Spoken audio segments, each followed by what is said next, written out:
fatos e versões.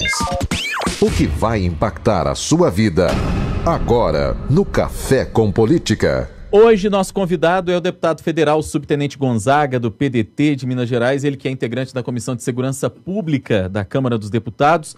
Deputado, muito bem-vindo, bom dia, prazer recebê-lo aqui. Prazer é meu estar aqui no Café com Notícia da 91, das Super Notícias. É um prazer, muito obrigado. Prazer é nosso, deputado. Nós temos também a participação da repórter Ana Luísa Faria, nossa repórter também da Editoria de Política do Jornal Tempo. Bom dia, bem-vinda mais uma vez, Ana. Bom dia, Rodrigo, bom dia, deputado, Delma. Bom dia, Ana. Bom, deputado, o assunto da ordem do dia na Câmara dos Deputados tem sido a reforma política, que está sendo discutida por uma comissão especial. Hoje a gente, inclusive, já repercutiu isso aqui ao longo do jornal. E uma das decisões é que em 2018, segundo a comissão, claro que ainda precisa passar pelo plenário, em 2018 nós vamos ter o chamado distritão, ou seja, são eleitos aqueles mais votados, no caso da bancada federal mineiro, 53 mais votados são eleitos, e a partir de 2022 o voto distrital misto. Eu queria saber qual o posicionamento do senhor enquanto deputado do PDT. Olha, meu posicionamento é de que, infelizmente, a proposta está sendo colocada como alternativa ao atual modelo de financiamento. Então, o que está por trás de toda a discussão da reforma política, infelizmente, não é a representatividade da sociedade, não é uma maior aproximação com a sociedade, e sim a sobrevivência de quem já está no mandato. Então, por trás da proposta do distritão está a questão do financiamento, uma vez que a partir de 2015, por decisão do Supremo e depois também por decisão do próprio Congresso, ficou vedado a participação, a contribuição de pessoa jurídica. E como as campanhas políticas no Brasil sempre foram muito caras e feitas às custas dessa relação espúria do submundo político, da relação dos políticos com o Estado e iniciativa privada, então, hoje, com os mecanismos que nós temos de monitoramento por parte da sociedade, né, não falta aplicativo do próprio Ministério Público, da Justiça Eleitoral, e a sociedade vai se organizando e também criando seus mecanismos de monitoramento, então ficou mais difícil para o modelo tradicional de fazer campanha, que é você fazer uma declaração de um valor menor e gastar um valor bem maior não declarado. Como isso está ficando cada vez mais difícil, o risco de ir para a cadeia por conta disso, então busca uma alternativa de sobrevivência dos atuais parlamentares. Eu lamento que a reforma não seja, de fato, um diálogo com a sociedade. Reconheço que nós estamos no limite de uma intolerância, né? Espero que não chegue a ser uma intolerância com a democracia, mas legitimamente uma intolerância com os políticos, com a classe política, com a classe do poder político brasileiro, mas do ponto de vista do modelo, né, eu acho que ele não melhora a representatividade da sociedade. Ele resolve um problema pontual, pragmático, pontual, que é o financiamento da campanha para o próximo pleito. Particularmente, eu sou contra o voto distrital, ainda que misto, e por razões que eu tenho que assumir, né? E não é o caso meu isolado. Nós temos no Brasil uma representação por segmento, chamado voto de opinião, representação de segmentos. Então, para aqueles que fazem uma representação de classe como eu faço, né, que pertence a uma classe, é em nome dela que a gente entrou na política, é ela que nos garante os votos. Então, nessa perspectiva, o voto distrital, ele mata a possibilidade de representação por segmento, o chamado voto de opinião, voto de segmento. Então, por razões também muito claras, eu sou contrário ao voto distrital, e o distritão, para mim, ele não dialoga com a sociedade nesse momento, porque ele é apenas para resolver um problema do financiamento da campanha, de um modelo que não tem como se sustentar, e os atuais parlamentares querem sustentar seus mandatos. Deputada, essa reforma ela também trata da questão da permanência dos ministros, né, do STF por mais 10 anos na casa, e também manteve a indicação de ministros por presidentes. O senhor acha que está se perdendo uma boa oportunidade de rever isso? Olha, esse modelo, né, quando o Supremo perturba muito os políticos, aí tenta achar uma solução. Eu vou te dar um exemplo. Em 2015, qual que era o grande medo da classe política que brigava com o governo Dilma? Era a Dilma poder nomear mais 3 ou 4 ministros, porque 3 ou 4 estavam completando 70 anos e iriam sair, então a Dilma teria espaço para nomear mais 4 ou 5 ministros. Qual que foi a solução? Ampliar a idade limite para 75 anos, a chamada PEC da Bengala. Isso ficou claro no plenário, que não era nenhuma medida nem de valorização dos atuais ministros, nem de uma solução por questão do judiciário brasileiro. Era uma decisão política de não permitir que a Dilma nomeasse mais ministros. Bom, agora o Supremo está incomodando a classe política, porque há condenações à vista, há prisões sendo admitidas, então começa a querer fazer esse tipo de controle. Se não fosse nessa crise, eu até diria que pensar no mandato não é algo muito ruim.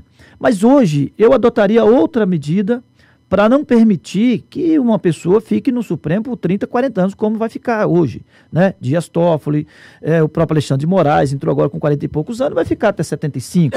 Então, para combater isso, eu acho que o caminho não seria reduzir o tempo de permanência deles, sim aumentar a idade limite para eles entrarem, porque você teria... Né? Mas é a questão da indicação do presidente, que isso é o grande questionamento da sociedade. Tem ministros lá que às vezes têm que julgar políticos que indicaram eles para estarem lá.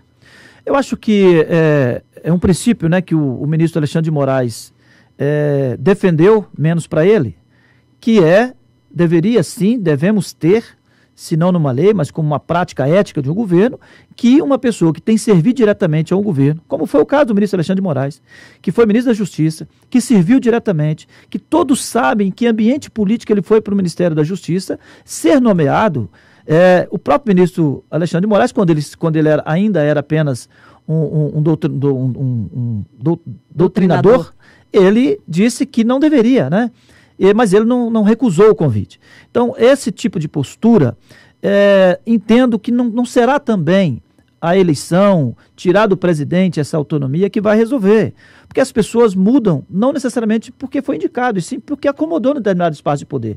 Eu posso ser eleito por uma classe e me acomodar no estrutura de poder e abandonar a classe. Então, o voto, ele é importante, mas ele não tem essa garantia também, ad eterno, de que aquela pessoa, por ter chegado lá pelo voto, não vai se alinhar ao determinado detentor do poder, do determinado mandatário. Então, infelizmente, o que nós precisamos é de mudar são os nossos valores éticos, a não indicação, a eleição por si só, não impede que aquele eleito se acomode num alinhamento de governo e se aproveite das benesses e contraria os seus eleitores. Deputado, eu queria falar um pouco com o senhor sobre a reforma da Previdência, que está, né, aí para ser votada e tudo mais.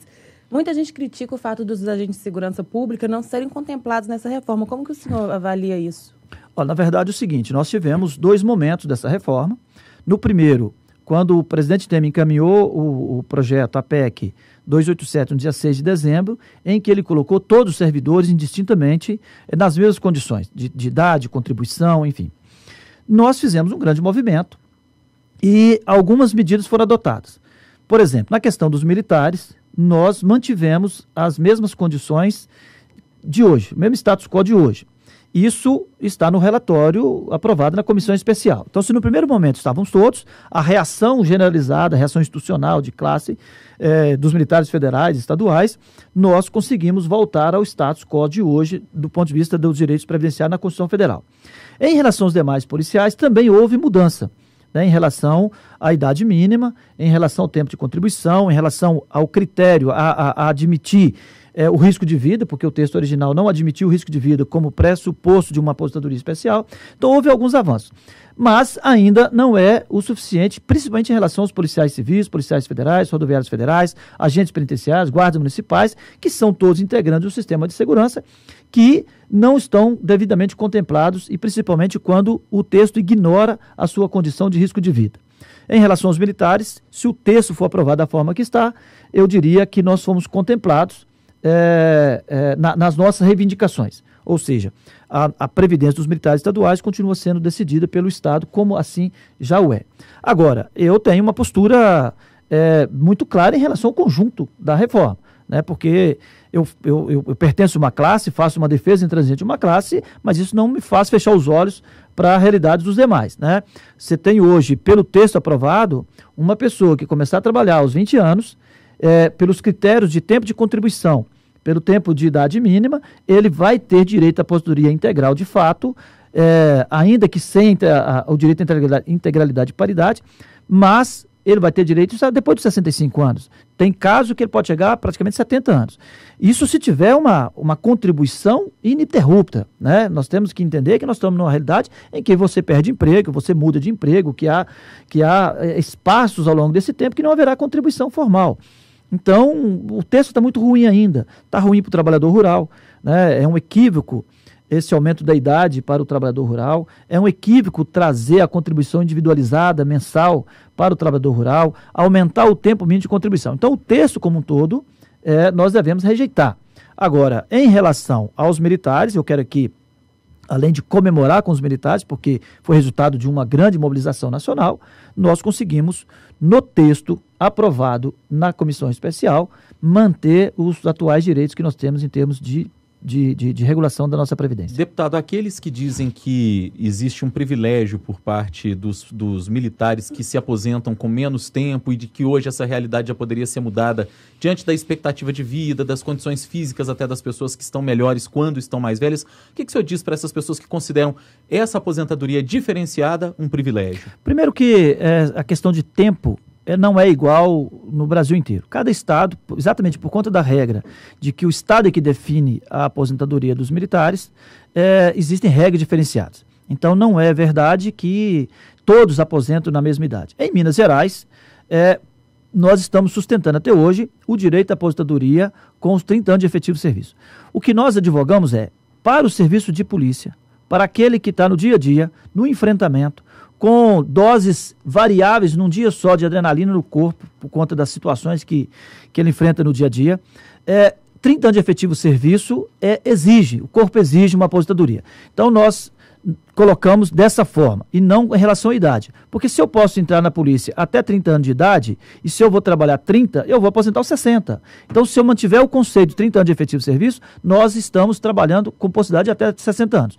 Então, para aqueles que dizem que é um privilégio, a gente coloca a condição de risco de vida, não tem outra argumentação, e também não tem, somada a essa argumentação, nós temos o papel de governabilidade que nós, enquanto polícia militar no Brasil inteiro, tem hoje.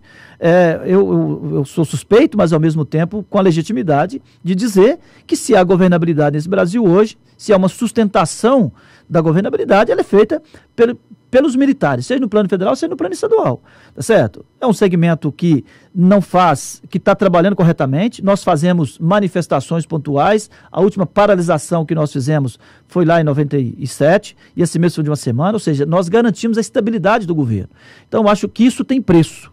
Isso tem preço, e um dos preços é, de fato, a condição de aposentadoria diferenciada pelo risco de vida e pela importância desse segmento na governabilidade do país e do nosso Estado. Nós estamos conversando aqui com o deputado federal subtenente Gonzaga, do PDT de Minas.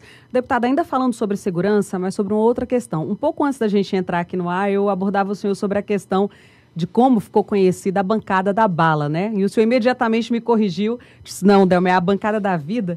Eu gostaria de ouvir qual é o argumento do senhor em defesa, para quem está nos ouvindo agora e não tem conhecimento, sobre a defesa contra o Estatuto do Desarmamento, né, deputado? Qual que é o argumento do senhor para que essa proposta ela seja levada adiante, e inclusive o projeto já está bem adiantado, né, de modificação? Eu tenho uma posição bem clara e tenho feito um esforço de deixar cada dia mais claro com relação ao controle de arma no Brasil. A questão do desarmamento ou do armamento, ela ganhou um cunho político ideológico que eu acho que não colabora com o debate. Eu dialogo sobre o controle de arma numa perspectiva de segurança pública e numa perspectiva do direito à defesa que as pessoas têm. Então, para deixar clara a minha posição, nós apresentamos um projeto de lei que foi apresentado por mim, pelo deputado Raul Jungmann, hoje ministro da Defesa, e pelo deputado Marcos Pestana, de Minas Gerais, em que nós estamos dizendo claramente o seguinte: olha, todo cidadão deve ter direito a uma arma. Ele não precisa de ter a tutela do Estado para comprar uma arma. Mas, para a defesa pessoal, uma arma é o suficiente. Portanto, se ele quiser mais, ele de fato teria que cumprir a exigência atual de justificar essa necessidade. Dentro do nosso projeto, nós temos mais de 100 milhões de pessoas em condições de comprar uma arma sem pedir ao Estado, apenas cumprindo requisitos objetivos de idade mínima de 25 anos, de condições de exame de saúde, treinamento de tiro, o que já está na legislação atual e o que está também no relatório do projeto que está no plenário, que foi aprovado na comissão especial. Então, em qualquer discussão, há critérios objetivos a ser admitidos. Faço uma defesa clara, está no nosso projeto, de que policiais civis, militares, federais, rodoviários federais, ativos e inativos, deve ter direito sim ao porte de arma, porque você passa 30 anos, ou no caso de outras categorias, de outros estados, que passa 35, ou da Polícia Civil, que vai 35, 40, passa esse tempo todo sendo obrigado a trabalhar com uma arma, ele é condicionado a esse uso da arma e ele não deixa de ser referência de polícia, ainda que aposentado. Então, nós entendemos que o policial, sim, precisa e tem o direito, como está na atual legislação. Mas entendemos que o porte de arma deve ser restrito, de fato, aos agentes de segurança. Eu não advogo a abertura do porte de arma. Nós advogamos a posse, né, que juridicamente é um conceito que você pode ter essa sua arma em casa, no seu trabalho, mas não advogamos o porte, que é aquele direito de você estar com ela na cintura no seu dia a dia. Da mesma forma, nós entendemos que é preciso manter controle. Então, nós achamos o seguinte, olha, a informação que o Estado já detém, não tem que pedir para mim. Então, para renovar fazer a renovação de uma arma, eu não tenho que informar para o Estado se eu tenho antecedente criminal. Eu tenho que apresentar o critério objetivo do meu atestado médico. E, efetivamente, precisamos de ampliar o prazo dessa renovação. Mas eu entendo e defendo o nosso projeto que há necessidade do registro, que há necessidade do controle desse registro. Porque nós precisamos de dar segurança jurídica para o Estado combater a arma ilegal. E se você combate a arma, você combate qualquer coisa, você fiscaliza qualquer coisa, se você tem critérios objetivos. Então, eu sou favorável, o nosso projeto defende que mais de 100 milhões de pessoas têm condições de comprar uma arma hoje no Brasil. Deputado, hoje, atualmente, o Sargento Rodrigues, que é da Assembleia, deputado estadual, ele é uma oposição muito forte ao governo Fernando Pimentel. O senhor é mais isento nessa relação. Queria saber como que fica isso dentro do partido, como que você vê essa situação? Olha, eu adotei uma posição desde o segundo turno das eleições em 2014, quer dizer o seguinte, eu comecei meu primeiro mandato, né, e defendendo e identificado como uma categoria. Então, o que eu disse no partido e disse para o próprio Pimentel é que eu não hesitarei em potencializar qualquer crise para defender os nossos interesses, defender os direitos da nossa categoria, defender as nossas conquistas históricas na área da Previdência, na área da progressão de carreira, na área salarial. Nós não hesitaremos em fazer qualquer enfrentamento, criar qualquer crise que for necessária para garantir os nossos direitos. Por exemplo, nós temos uma máxima que é: a nossa Previdência vale uma guerra e nós faremos a guerra necessária para defender a nossa Previdência. Agora, também disse que não iria fazer uma disputa político-eleitoral, político-ideológica com o governo. Tá? Que a minha questão é defender a segurança pública, defender melhoria na legislação da segurança pública, defender nossa classe, mas do ponto de vista político-partidário, eu não ia fazer uma oposição e uma crítica permanente, porque me interessava mais defender nossa classe do que criticar o governo. Deputado, na comissão, o senhor votou no primeiro turno a favor, ou melhor, votou contra a redução da maioridade penal. No segundo turno, o senhor votou a favor da redução da maioridade penal lá na Câmara dos Deputados, a comissão específica que analisou essa questão. Eu queria saber por que o senhor mudou o voto e por que mudou o posicionamento.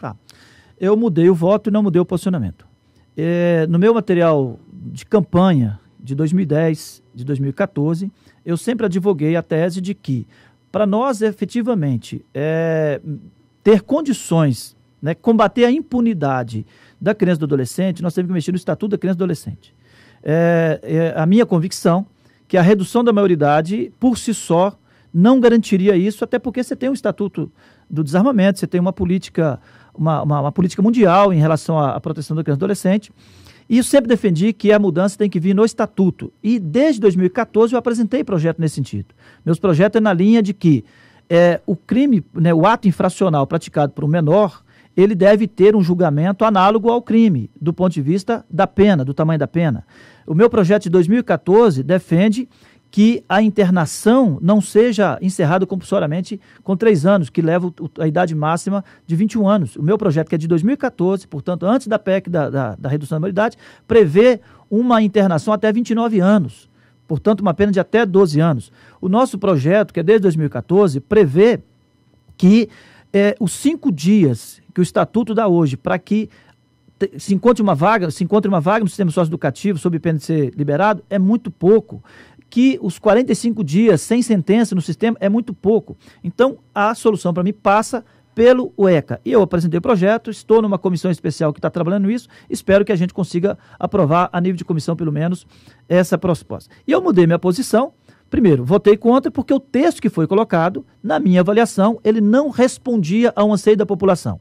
Ele estava enganando a população, porque ele estava fazendo uma redução pontual de alguns crimes, não era da maioridade das pessoas, sim, em relação ao crime, para 16 anos, e que você não alcançaria os menores de 15 anos, 14 anos. E mudei minha posição, dialogando com a nossa classe de policiais e bombeiros militares, que tem uma percepção, porque vive a realidade do dia a dia, da atrocidade que menores estão fazendo, e que a legislação atual não alcança de imediato, e dialogando com essa base, eu mudei o voto para efetivamente dialogar com essa base, mas não mudei necessariamente a minha opinião, porque eu acho que a solução passa pela alteração do ECA. E mais do que do ECA, é de posição do Executivo em investir. Nós temos um problema sério, crônico, que é de investimento na segurança pública, seja em relação ao sistema socioeducativo, seja em relação ao sistema penal comum, seja em relação à capacidade do judiciário em responder em tempo real, em tempo curto, as demandas da criminalidade e julgamento no Brasil. Deputado, rapidamente, que o nosso tempo já estourou, mas a gente gostaria de uma opinião do senhor sobre a expectativa do senhor, enquanto filiado ao PDT, para a candidatura do Ciro Gomes, que está se colocando como pré-candidato para as eleições do próximo ano para a presidência da República. Olha, o PDT, de fato, tem o Ciro Gomes como pré-candidato, ele está se expondo para ser avaliado pela população. É um cenário ainda indeciso, nós temos candidaturas colocadas, bem posicionadas, o processo ainda está no começo. O partido tem o Ciro Gomes como a sua alternativa de candidatura para 2018. Muito bem. Deputado federal Subtenente Gonzaga, chegamos ao final da entrevista. Muito obrigado pela participação, por ter vindo aqui conversar com os ouvintes da Super Notícia FM. Eu que agradeço, estou sempre à disposição, principalmente para falar de segurança pública.